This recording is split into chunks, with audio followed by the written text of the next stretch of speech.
একটা চুপি চুপি জিনিস দেখামু, কিন্তু মারে এখনো কই নাই। চিংড়ির মাথা লেজা দিয়া বানাইলাম একেবারে রাজকীয় পেস্ট। শুননাই ভাবতাছো পেস্ট আবার রাজকীয় হয় নাকি? দাঁড়াও শুরু করি।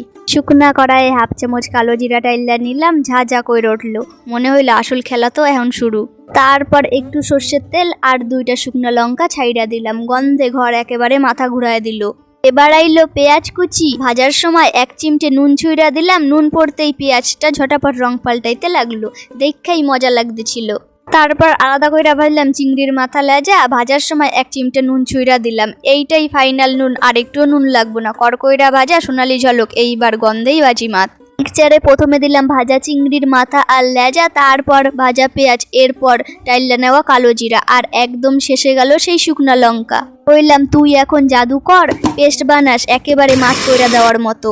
ও মা, পেস্ট যখন বাইরে এলো আমি নিজেই চমকায়া গেলাম। তেল ছাড়া কিছুই না। ভাত তো একেবারে খাইয়া নিও গন্ধে গন্ধে। চিংড়ির মাথা লেজা মিশলো ঝাঁঝে ছন্দে। লাইক কমেন্ট শেয়ারটা ছুঁইরা দিও এখনই। গন্ধের গল্প ছড়ায় পড়ুক সবার পাতের কোণে।